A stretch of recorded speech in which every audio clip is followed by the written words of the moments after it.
ওয়ানের তরফ থেকে তোমাদের সবাইকে অনেক অনেক স্বাগত। বড়দের প্রণাম আর ছোটদের ভালোবাসা দিয়ে আরও একটা নতুন ভিডিও নিয়ে হাজির হয়ে গেলাম। একটা সংসারের লক্ষ্মীশ্রী তখনই বজায় থাকবে যখন ঘরের গৃহিণীরা সঠিক সম্মান পাবে। চলো বন্ধুরা, আজকে এই নিয়ে আমার কিছু বক্তব্য তোমাদের সাথে শেয়ার করি। একটা সংসারে গৃহিণী সকাল থেকে রাত পর্যন্ত গাদার খাটুনি খেটে যায়।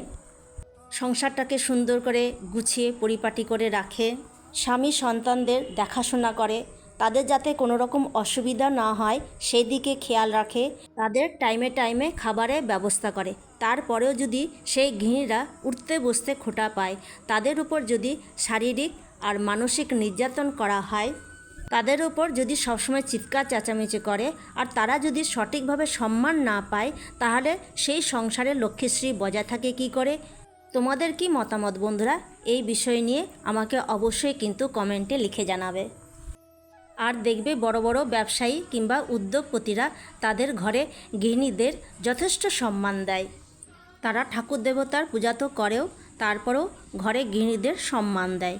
তাদের উপর কখনোই উঁচু গলায় কথা বলে না। কোনো কিছু পদক্ষেপ নেবার আগে তারা অবশ্যই কিন্তু গৃহিণীদের সাথে পরামর্শ করে নেয়, কোনটা করলে ভালো হবে, কোনটা করলে ভালো হবে না, এইসব বিষয় নিয়ে গৃহিণীদের সাথে আলোচনা করে নেয়। তো সেই সব সংসারে লক্ষ্মীশ্রী বজায় থাকবে না তো কাদের থাকবে বলো? আর যেসব সংসারে গৃহিণীদের সম্মান দেওয়া হয় না, নারীদের সম্মান দেওয়া হয় না, সেই সব সংসারে কিন্তু লক্ষ্মীশ্রী কিছুতেই বজায় থাকবে না। তো এই ছিল আজকে আমার মনের বক্তব্য, যেটা তোমাদের সাথে আমি শেয়ার করলাম। তারপরে দেখো, সমস্ত বাসি কাজ সেরে নিয়ে চলে এলাম আমি চা খেতে। চা তো আমি খাই না, দেখো আমি এই পাউডারটা খাই।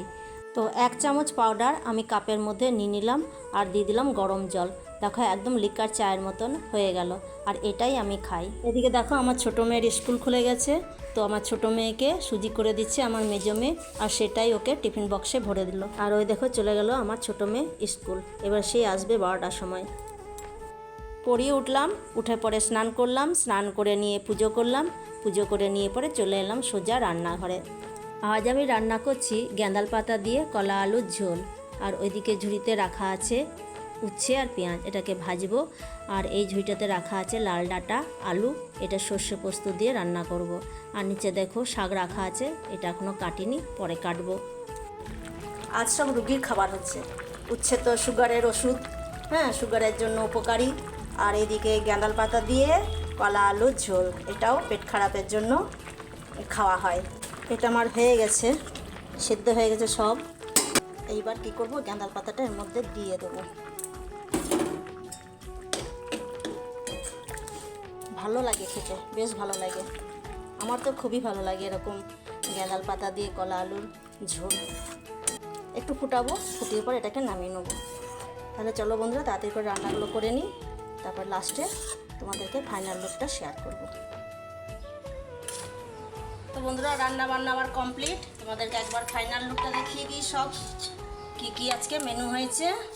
এই যে উচ্ছে পেঁয়াজ ভাজা, ডাঁটা আলু, সর্ষে পোস্ত, এটাতে ঝিঙে দিলে ভালো হতো কিন্তু ঝিঙেটা পেলাম না বলে এমনিই করে দিলাম। লাল শাক ভাজা, আর আছে এই যে গ্যাঁদাল পাতা দিয়ে কলা আলুর ঝোল। আর হাঁড়িতে তো ভাত আছে, এই যে আর একটা আইটেম করেছি দেখাই তোমাদের, সোয়াবিনের মুইঠা। এটা একটা বাড়তি হয়ে গেল। এখন 1:30 বেজে গেছে, এখন আমরা খাবো। নাতি সাহেব এসছে। কই রে মাহি, ওকে খেতে দিচ্ছি মাহিকে। আয় আয় খাইয়ে তোকে। তো এই যে নাতি, একে খেতে দিলাম তো উঠে পালাচ্ছে, লজ্জা পেয়ে গেছে। খুব ভালো ছেলে, সব খায়, কোনো রকম বাজবিচার নেই ওর। এই হচ্ছে আজকে আমাদের লাঞ্চের।